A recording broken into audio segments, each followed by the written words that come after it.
नमस्कार, स्वागत है आपका न्यूज 18 JKLH में। मैं हूं आपके साथ अबू हुरैरा और आप देख रहे हैं JKLH प्राइम टाइम।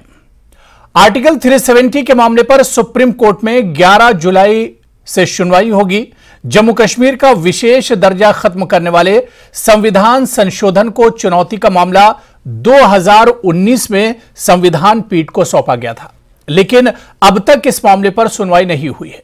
11 जुलाई को चीफ जस्टिस चंद्रचूड़ की अध्यक्षता वाली संविधान पीठ मामले पर विस्तृत सुनवाई की तारीख और इसकी समय सीमा तय कर सकती है।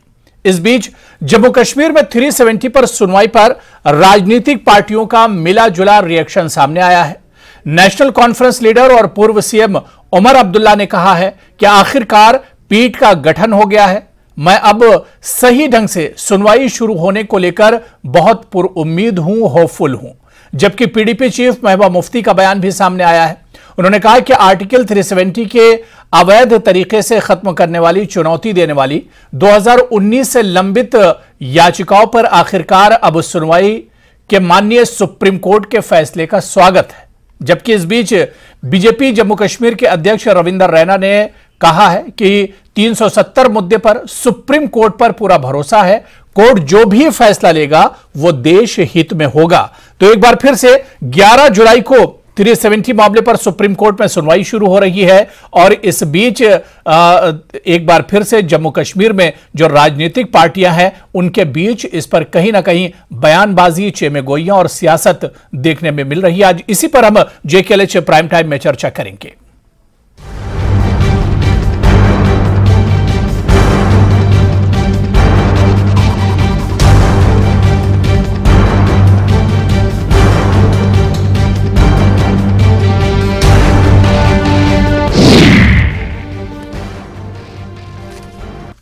तो जम्मू कश्मीर के लिए बहुत अहम और बहुत सेंसिटिव मसला है और इस पर आज हम बात करेंगे। बहुत खास मेहमान मेरे साथ जुड़ रहे हैं।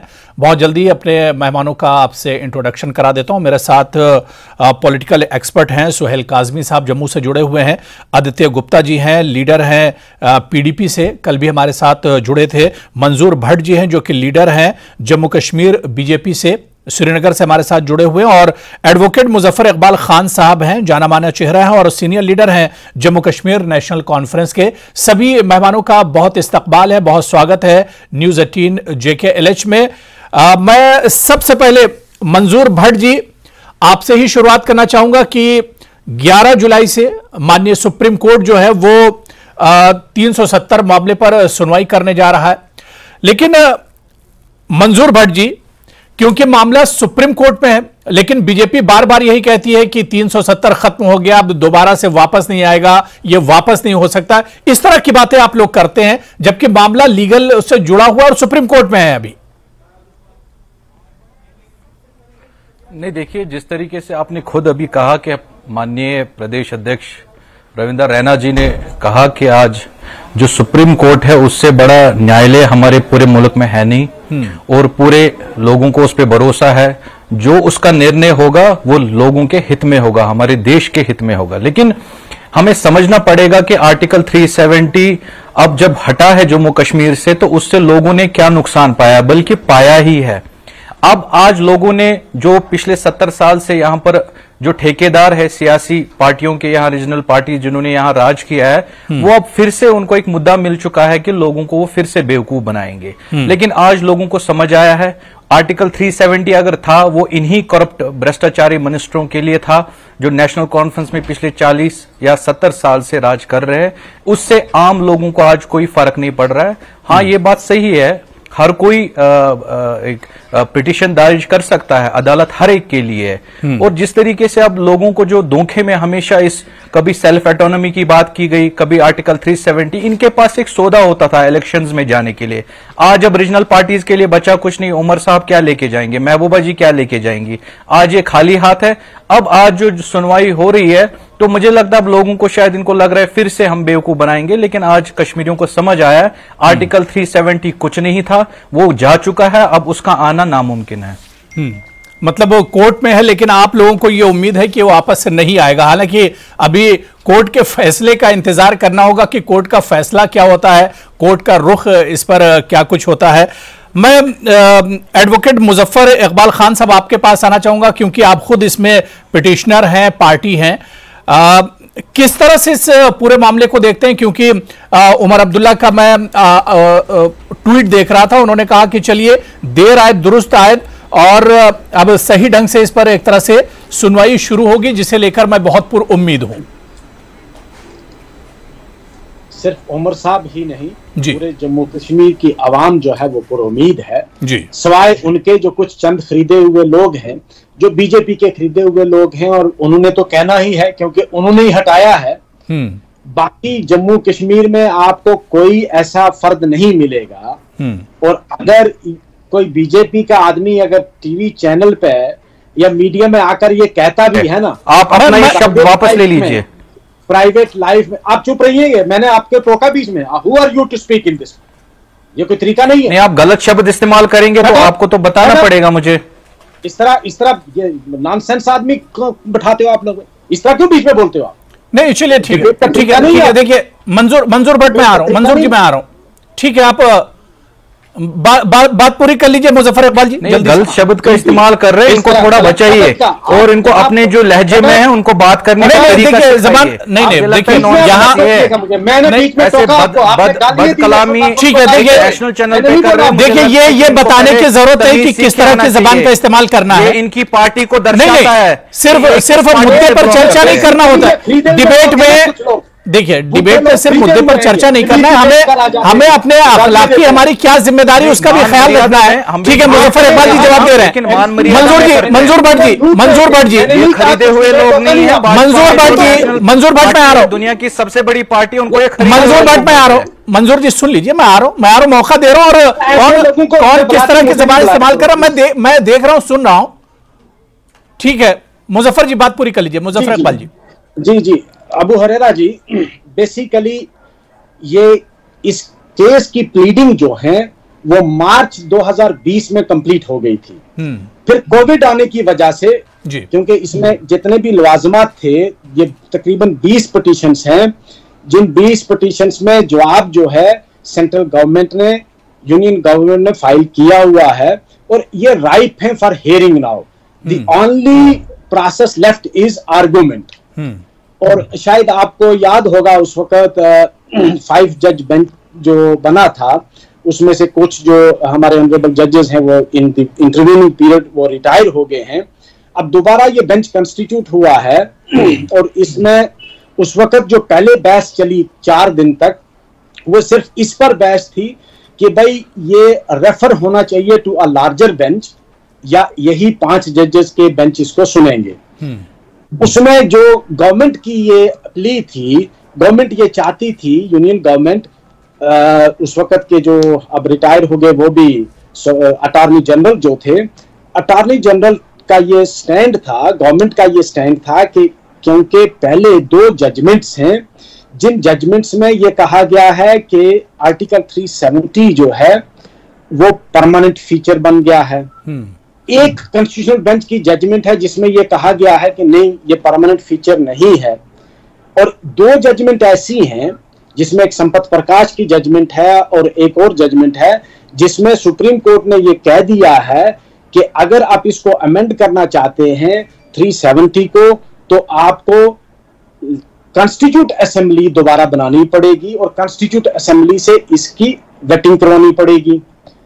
तो in view of this conflicting view between 2 benches of the Supreme Court, let this case be heard by a larger bench. लेकिन सुप्रीम कोर्ट ने इसको नहीं माना। सुप्रीम कोर्ट ने कहा नहीं, उन जजमेंट्स में कोई कंफ्लिक्ट नहीं है, लिहाजा ये 5 जज बेंच ही सुनेगा। अब उसके बाद इस केस की डेट भी फिक्स हो गई थी, लेकिन बीच में कोविड आने की वजह से ये नहीं लग पाया और नहीं सुना गया। हम पुरुमीद हैं, इसमें शक नहीं कि लीगली गवर्नमेंट के पास कोई जवाब नहीं है। और जो इसमें सबसे बड़ी चीज मैं आपको बताऊं, आर्टिकल 370 जो कॉन्स्टिट्यूशन का हिस्सा था, उसी में दिया हुआ था कि आप पहले एक्सेंट लेंगे किससे, कॉन्स्टिट्यूट असेंबली से। 1956 में कॉन्स्टिट्यूट असेंबली डिसॉल्व हो गई। उन्होंने कहा कि भाई हमने कॉन्स्टिट्यूशन जो बन गया, जम्मू एंड कश्मीर का कॉन्स्टिट्यूशन जब बन गया तो ये कहा गया कि भाई now we will be governed, our relationship with the central government will be governed by our own constitution. उसके बाद जब गवर्नमेंट ने 5 अगस्त को अमेंडमेंट कर दी एक प्रोविजन में और एक्सप्लेनेटरी क्लाज लगा के कहा कि कॉन्स्टिट्यूट असेंबली जो है वो that will be read as legislative assembly, लेकिन लेजिस्लेटिव असेंबली भी नहीं थी, वो भी डिसॉल्व थी। लेजिस्लेटिव असेंबली की पावर्स जो है उस वक्त जो थी वो प्रेसिडेंट ऑफ इंडिया के पास थी। तो गवर्नर जो है he is acting on behalf of the president of India because he holds the chair during the player of the president of India.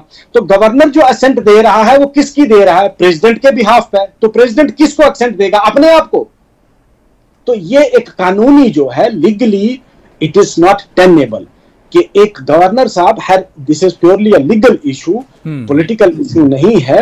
लेकिन सबवर्शन ऑफ द प्रोविजन क्या हुआ कि आपने कॉन्स्टिट्यूशन के उसी प्रोविजन को एक्सप्लेनेटरी क्लास के through या उसको डीऑपरेशनलाइज करके गवर्नर साहब से, उस वक्त के गवर्नर से खुद ही कंसेंट ली। प्रेसिडेंट ऑफ इंडिया ने खुद अपने आप को कंसेंट दी, यानी मैं अपने आप को कंसेंट देता हूं कि भाई इसको रिमूव किया जाए।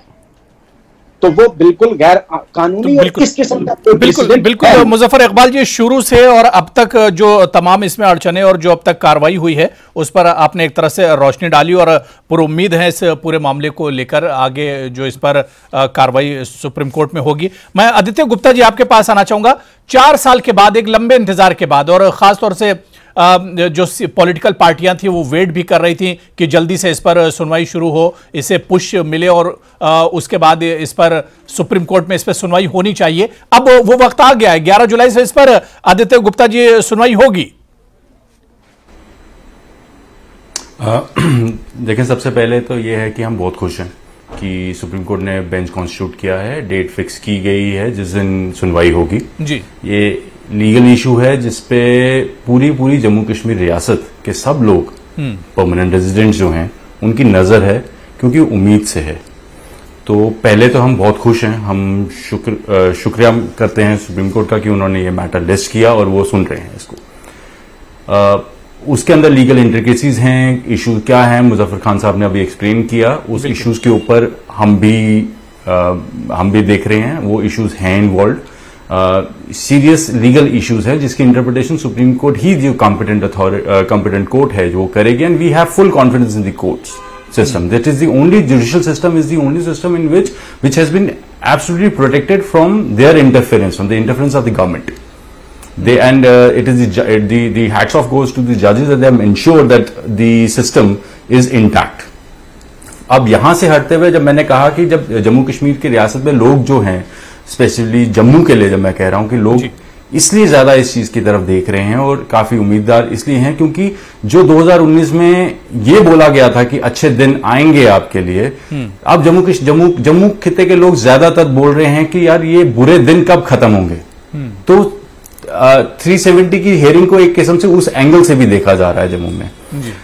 मेरे दोस्त हैं जो बीजेपी के तरफ से हैं और बीजेपी के नेता हैं, मंजूर भट्ट जी, ये कहते हैं कि किस बात पे हम लोग बात करेंगे जी, 370 के बारे में, 370 के बारे में हम बात करें। तो सर, 370 इज अ प्रोसीडिंग्स जो ऑब्वियसली हमारी प्रिंसिपल फंडामेंटल फाइट है आपके साथ।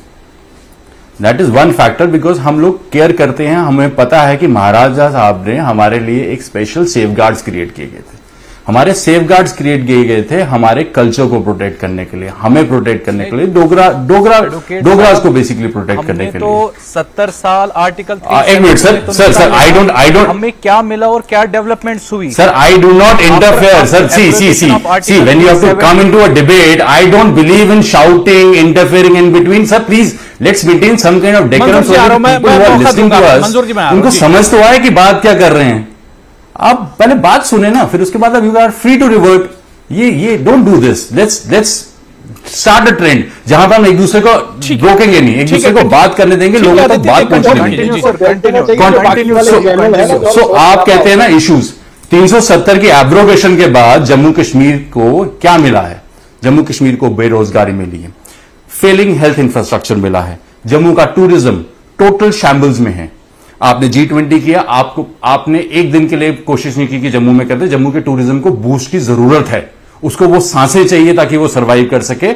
हर मीडिया चैनल जाके सुनी सर, मानसर लेक, गराना वेटलैंड ये दिखा रहे हैं आपको। जम्मू कश्मीर एक है सर, माइनिंग माफिया मिला है हमें लिकर माफिया मिला है सर। आप नहीं, जम्मू देखो, अब आप वही करेंगे आ जाकर। जम्मू कश्मीर एक है सर। आप अब वो कश्मीर में G20 हुई, जम्मू में। Sir, it is very difficult to make you understand what I am trying to say. को आना है वो तो how do you understand what I am saying, what I am going to say? You tell me. हाँ sir, आप नहीं, आप कह रहे हैं जितनी मिनट इनको निकालने so that I can put forward my point. Yes, it would have increased. You tell me, has BJP एक बारी भी उठ के, बीजेपी ने कभी उठ के बोला एलजी साहब को या गवर्नमेंट ऑफ इंडिया को कि साहब आप G20 कर रहे हैं कश्मीर में, कश्मीर का टूरिज्म एट इट्स टॉप है, लोगों को पता है उसके बारे में? क्या हम जम्मू के अंदर भी एक दिन करते ताकि ये 20 देशों के लोग आकर जम्मू का टूरिज्म, जम्मू का कल्चर क्या यहाँ पे फिजिकली जाकर नहीं देख सकते थे? Mining mafia sir, mining mafia we have got. Kashmir में पिछले कांग्रेस ने क्या बात कॉन्फ्रेंस ने जो यहाँ के हालात और सर आपकी पार्टी का बयान है, let we should have a pragmatic approach. Jammu Kashmir का बढ़ेगा। Spokesperson has said that Jammu should have a pragmatic approach. What do you mean by pragmatic approach? ये आपकी pragmatic approach नहीं, ऐसा कुछ नहीं है। हम तो नहीं, बीजेपी इसको अलग नहीं मानती है। जम्मू कश्मीर एक है। बहुत बदलाव हुआ है G20 की वजह से। पूरी दुनिया में एक मैसेज चला गया। क्या हुआ सर? ये तो मानना पड़ेगा आदित्य जी, आप मुझे क्रेडिट दे दीजिए हमारे प्राइम मिनिस्टर मोदी साहब। सर माइनिंग, अब आप कह रहे हैं कि नहीं जम्मू में होना चाहिए, कश्मीर में हुआ। मैंने दोनों लोगों को टाइम दे दिया। सुहेल काज़मी जी वेट कर रहे हैं, सुहेल काज़मी जी वेट कर रहे हैं, वो भी हमारे साथ पैनल में हैं। ठीक है बात होगी। मैं दोबारा से आ रहा हूँ। आदित्य गुप्ता जी, मंजूर भट्ट, मैं आ रहा हूँ दोनों के पास, दोबारा से आ रहा हूँ। ठीक है, मैं दोबारा से नहीं, ठीक है, मैं आदित्य गुप्ता जी आ रहा हूं कि हमारे साथ पैनल में बहुत सीनियर जर्नलिस्ट सुहेल काज़मी जी जुड़े हुए हैं, उनसे भी मैं जरा समझ लेता हूं, उनको भी डिबेट में जल्दी से जोड़ लेता हूं। सुहेल काज़मी जी, सर जो टाइमिंग है, क्योंकि अब एक लंबे इंतजार के बाद 11 जुलाई से 370 पर सुप्रीम कोर्ट में सुनवाई शुरू होने जा रही है, इस टाइमिंग को कैसे देखा जाए? और जम्मू कश्मीर की जो पॉलिटिकल पार्टियां हैं उन्हें तो जाहिर सी बात है एक मुद्दा मिल गया है, 370 पर फिर से सुनवाई शुरू होने जा रही है, तो इस पूरे सिनेरियो को किस तरह से आप देखते हैं? देखिए जी, पहले thank you very much for inviting me to this debate. दूसरा यह है कि हम सब खुश हैं as a citizen of Jammu and Kashmir कि ठीक है, देर आए दुरुस्त आए, हमें अपने जुडिशियल सिस्टम पे और खासकर सुप्रीम कोर्ट पे पूरा भरोसा है कि एक लॉन्ग पेंडिंग केस है, उसकी लिस्टिंग हुई है 11 जुलाई को, और उस पे ऑनरेबल सुप्रीम कोर्ट क्या फैसला देगा वो मुझे लगता है जम्मू कश्मीर के लोगों को मंजूर होगा। जैसे कि बड़े बड़े इश्यूज जो हैं ऑनरेबल सुप्रीम कोर्ट ने रिजॉल्व किए हैं, और जो भी फैसला होगा जिस तरह का भी होगा वो मुझे लगता है जम्मू कश्मीर के लोगों को मंजूर होगा।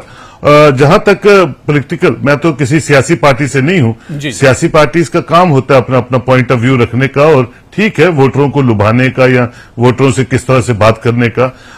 मुजफ्फर साहब ने लॉ पर्टेनिंग इश्यूज पूरे डिस्कस किए, उन्होंने बताया कि इसके क्या बैकग्राउंड थी, आर्टिकल 370 की किस तरह होना चाहिए था, किस तरह नहीं होना चाहिए था। इसी तरह 11 जुलाई को जो इसको अपोज कर रहे हैं या जो इसको डिफेंड कर रहे हैं वो भी अपना अपना पॉइंट ऑफ व्यू वहां रखेंगे।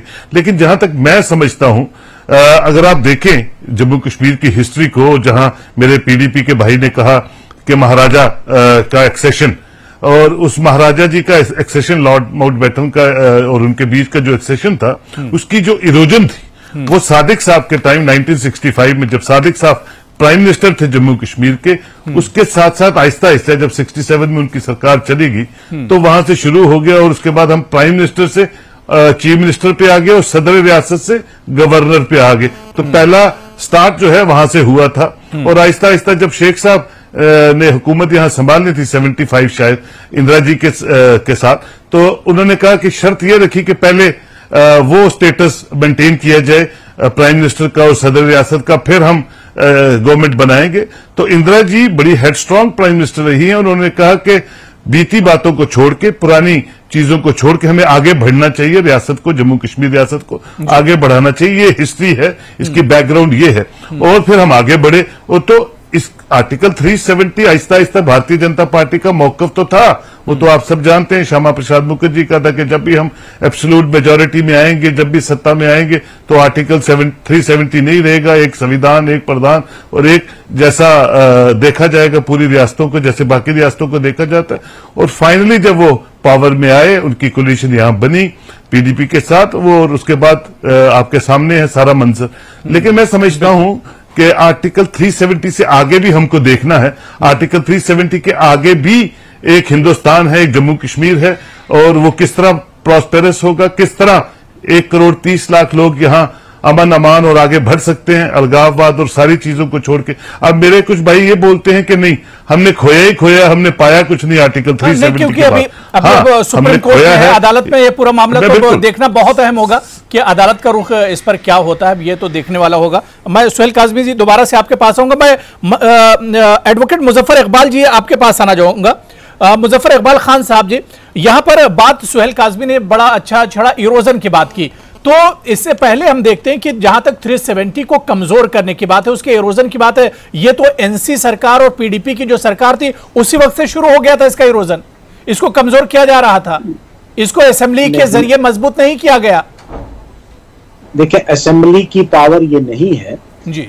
इरोजन हुआ 1952 में और 53 में जब शेख साहब को गिरफ्तार किया गया 53 में, उसके बाद बिल्कुल सुहेल काज़मी साहब ने बिल्कुल सही फरमाया कि यहाँ इरोजन स्टार्ट हो गया। जो फर्स्ट अमेंडमेंट हुई कॉन्स्टिट्यूशन ऑफ इंडिया की, जो एक्सटेंड की गई, वो 1953 में है। फिर 1975 में 1965 में जो president of Jammu and Kashmir था और प्राइम मिनिस्टर था, उसकी पोजीशन को खत्म किया गया और उसको at par with the rest of the state किया गया। उस वक्त भी लोकल गवर्नमेंट कोई नहीं थी, कांग्रेस की सरकार थी, ये इनको भी पता है, काज़मी साहब को भी। अगर आप पूरे इस 75 साल में ना, आजादी के बाद 75 साल नहीं, जब एनसी की सरकार थी तो एनसी के सरकार में भी तो इसका इरोजन किया गया, कई लॉ उसमें बदले गए, कई लॉ लाए गए बीच में। नहीं, इरोजन जो था वो बहुत पहले हो गया था ऑलमोस्ट, यानी 370 में बस दो ही चीजें अब बची थी। 65 में ही इरोजन कंप्लीट हो गया था। और देखो, सुप्रीम कोर्ट हमारा खत्म हो गया, इलेक्शन कमीशन ऑफ इंडिया की जुरिस्डिक्शन जो थी वो आ गई थी पहले ही, प्रेसिडेंट और जो सदर रियासत था हमारा और प्राइम मिनिस्टर था वो खत्म हो गया था। तो ये ऑलमोस्ट तमाम जो इरोजन था 370 जिन कंडीशंस पे इलाहाक हुआ था वो। नहीं, मेरा देखिए मुजफ्फर इकबाल खान साहब कानून के आप बहुत अच्छे जानकार हैं। मेरा सवाल सीधा सीधा ये कि जब नेशनल कॉन्फ्रेंस की सरकार थी, उमर अब्दुल्ला सरकार में थे, तो एक मौका सरकार के पास था, असेंबली की पावर उनके पास थी और जो इरोजन हुआ था उसे मजबूत किया जा सकता था। वो मौका गंवाया एनसी ने। नहीं, वो पार्लियामेंट के पास था, क्योंकि पार्लियामेंट में इरोजन किया था, वो कोई यहाँ की सरकार से कंसेंट लेके इरोजन किया था। हमारी सरकार अब इतना कर सकती थी कि वापस रेजोल्यूशन डाल के असेंबली में, तो वो फारूक साहब की सरकार में, शायद आपको याद होगा कि 96 में जब फारूक साहब की सरकार बनी तो बाई 2/3 मेजॉरिटी यहां से एक रेजोल्यूशन पास करके दिल्ली गवर्नमेंट को दिया गया। उस वक्त के होम मिनिस्टर जनाब एल के अडवाणी साहब थे। एल के अडवाणी साहब ने पहले कहा कि हमें आप रेजोल्यूशन डाल के असेंबली से सबमिट करो, और सबको पता है कि उस रेजोल्यूशन की क्या हालत हुई।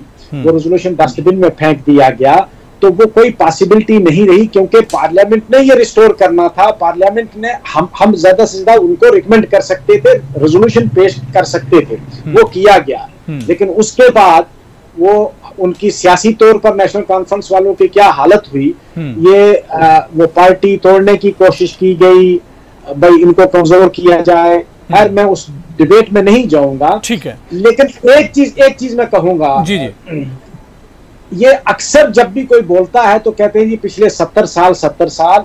आप हिस्ट्री उठा के देखो कि लोकल, चाहे वो पीडीपी हो, चाहे वो नेशनल कॉन्फ्रेंस हो, चाहे कोई भी दूसरी पार्टी हो, लोकल पार्टियों ने सिर्फ 15 से 16 या 18 साल टोटल जो यहाँ हुकूमत की है। बाकी मैक्सिमम या तो गवर्नर राज रहा है या सेंट्रल गवर्नमेंट की जो सरकार थी वो डायरेक्टली यहाँ रही। ठीक है। मैं मंजूर भट्ट, अब बीजेपी के सामने एक पसोपेश जरूर है क्योंकि बीजेपी एक तरफ इसे वेलकम भी कर रही कि 11 जुलाई से इस पर सुनवाई शुरू होगी, लेकिन दूसरी तरफ आप लोग कह रहे हैं कि इसे हटाया नहीं जा सकता है। ये एक तरह से जम्मू कश्मीर के हक में, यहाँ के आवाम के हक में है, लेकिन दूसरी तरफ आप इसका वेलकम भी कर रहे हैं।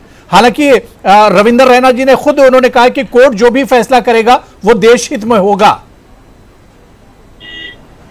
हम जनाब वेलकम करते हैं। हमारी जो मुल्क की सबसे न्याय अदालत वो है सुप्रीम कोर्ट। हमने उनका मान रखने के लिए कि उनसे बड़ा कोई नहीं है, उनका जो वहां पर जो डिसीजन होगा उसको जम्मू कश्मीर की आवाम तस्लीम करेगी। लेकिन एक बात समझनी पड़ेगी, कानूनी दलीली ठीक है, कुछ मेरे नेशनल कॉन्फ्रेंस से हमारे बैठे यहाँ सीनियर है, मेरे आदित्य गुप्ता जी कह रहे थे कि स्पेशल स्टेटस है। वाकई में स्पेशल स्टेटस था, लेकिन ये इन्हीं जो यहाँ के रीजनल पार्टीज थी इनके लिए स्पेशल स्टेटस था।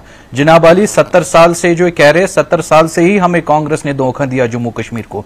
जिस महाराजा ने एक बड़े मुल्क के साथ बनाया था, जो वादे किए गए थे, कांग्रेस ने आज तक पूरे जीती थी।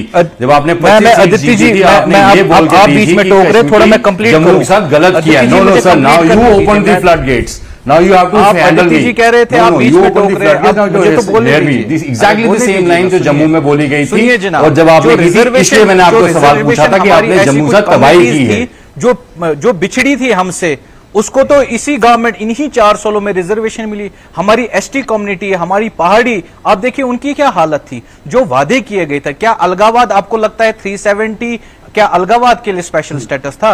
यहाँ पर टेररिज्म, जो यहाँ पर हालात इन 30 सालों में हुई थी, क्या आर्टिकल 370 आपको लगता है उस चीज के लिए था? मैं समझता हूँ जो आपके हिसाब से 370 हटने के बाद मिलिटेंसी का सौदा भेजा गया हमेशा। आप मुझे बताइए, हुरैरा साहब ने अभी नेशनल कॉन्फ्रेंस के लीडर से पूछा कि आप अगर आप सुनिए 16 साल ही अगर मैं इनकी मान के चलूं, नेशनल कॉन्फ्रेंस ने यहाँ रूल किया, तो इन 16 सालों में इन्होंने आर्टिकल 370 को परमानेंट क्यों नहीं किया? जब ये हटाने के वक्त कह रहे हैं कि असेंबली का ये होना चाहिए था। जो पार्लियामेंट, जो सबसे बड़ा, सुनिए मेरी बात, जो लोकतंत्र जो हमारे मुल्क का सबसे बड़ा है, आप बताएं पार्लियामेंट में इतनी, अरे 5 साल में हमने यहाँ के हालात बदल दिए। आपने क्या कमाल किया? आपने कोई कमाल नहीं किया सर। हमने अलगावाद खत्म किया। आपको 7-8 चीजें तो आप उनमें से किसी एक चीज का जवाब। सर आपने अनएम्प्लॉयमेंट का क्या रेट है? 26,000 डिक्लेयर्ड है। मेडिकल इंफ्रास्ट्रक्चर टोटल क्रम्बल्ड है। अनएम्प्लॉयमेंट रेट, उसका ग्राफ क्या था? चलिए, अब सुप्रीम कोर्ट में 11 तारीख से इस पर सुनवाई है और कोर्ट की तमाम चीजों पर नजर होगी। माननीय सुप्रीम कोर्ट की तमाम चीजों पर नजर होगी इस पर जब सुनवाई शुरू होगी। सुहेल काज़मी जी, देखिए समय की कमी है, बड़ी अच्छी बातचीत हो रही है लेकिन समय की कमी। सुहेल काज़मी जी, एक लास्ट कमेंट आपसे कि सियासी पार्टियां चाह रही थी कि जल्द से जल्द इस पर सुनवाई शुरू हो, अब 11 तारीख से सुनवाई शुरू हो रही है।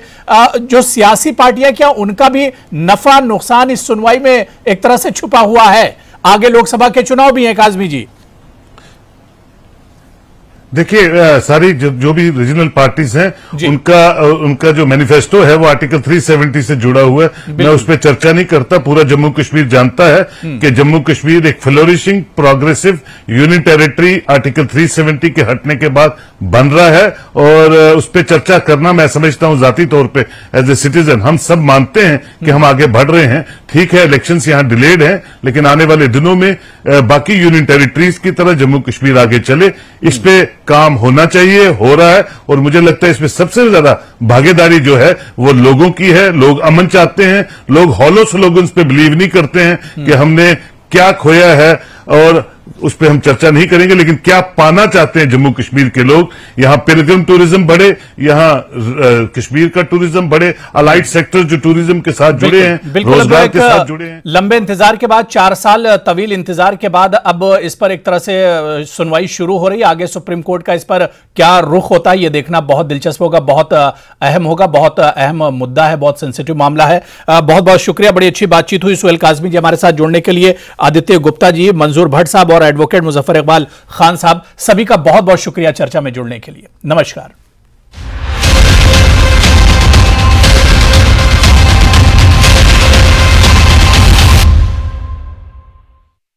This news network